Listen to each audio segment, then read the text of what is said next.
The Book of Psalm, chapter 78. Give ear, O my people, to my law. Incline your ears to the words of my mouth.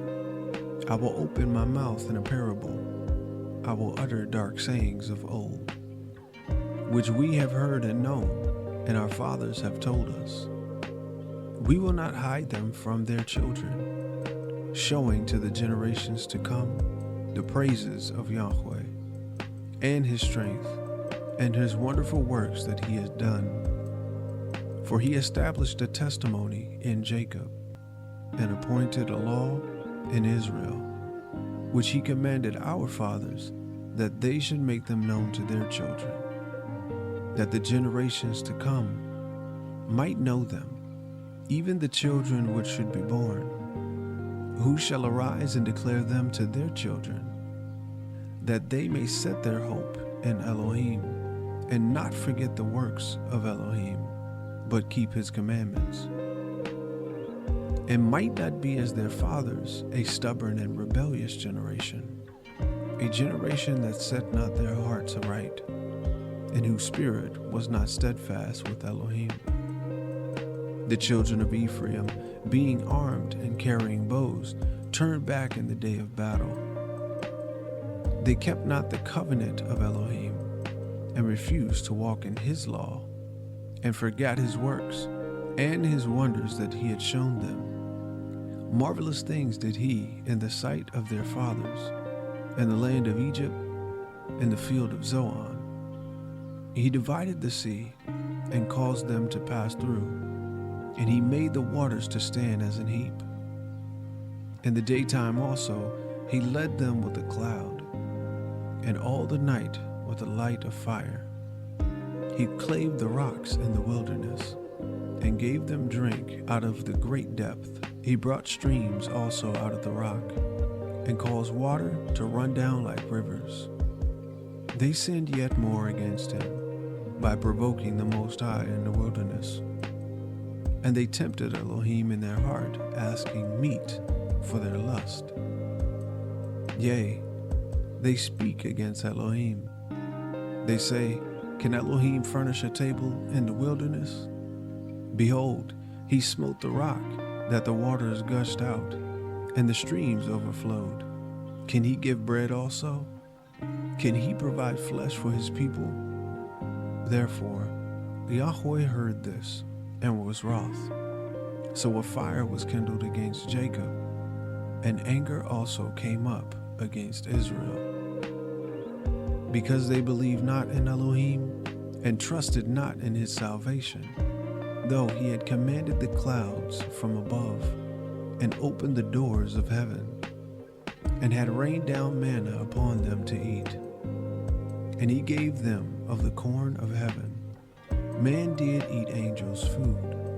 He sent them meat to the full. He caused an east wind to blow in the heaven, and by his power he brought in a south wind. He rained flesh also upon them as dust, and feathered fowls like the sand of the sea. He let it fall in the midst of their camp round about their habitations. So they did eat, and were well filled, for he gave them their own desire.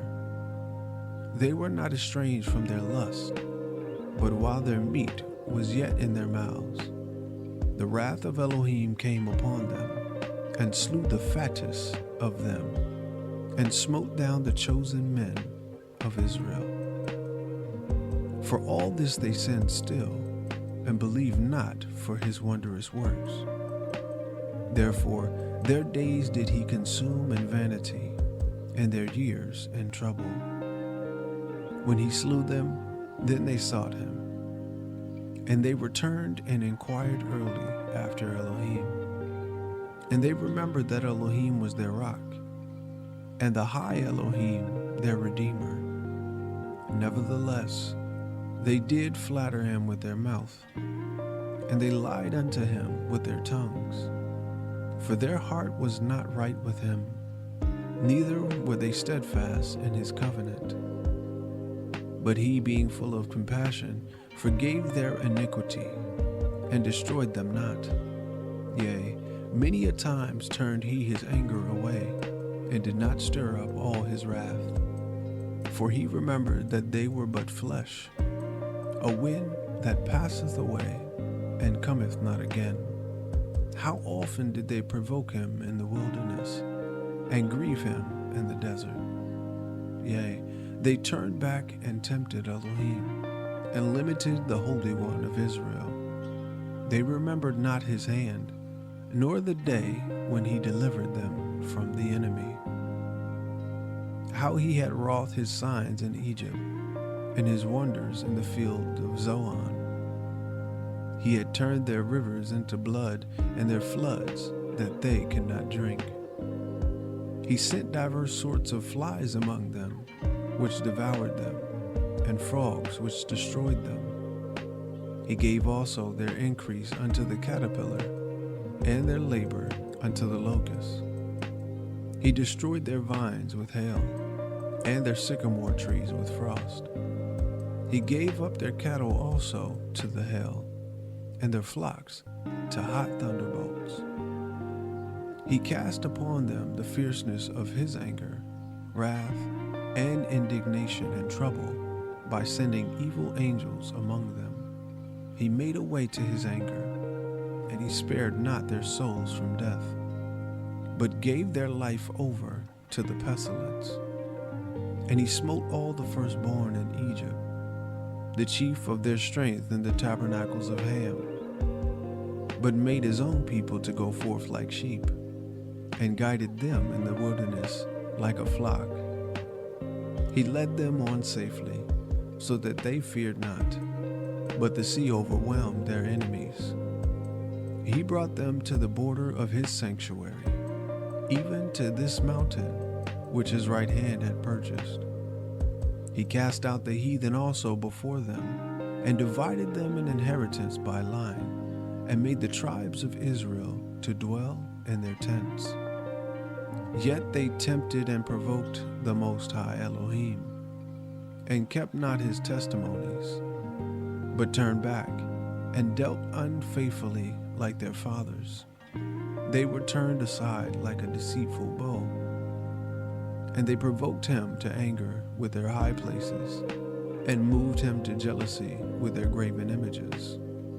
When Elohim heard this, he was wroth, and greatly abhorred Israel, so that he forsook the tabernacle of Shiloh, the tent which he placed among men, and delivered his strength into captivity, and his glory into the enemy's hands.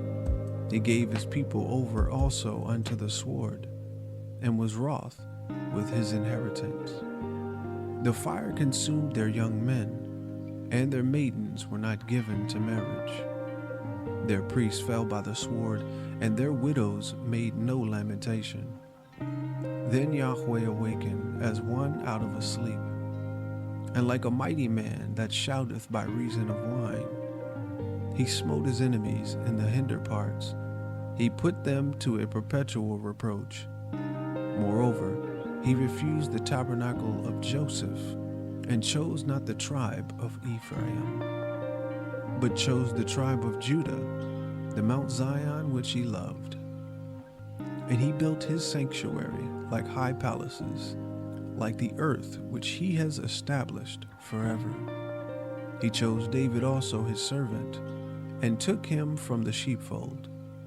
From following the ewes great with young, he brought him to feed Jacob his people, and Israel his inheritance.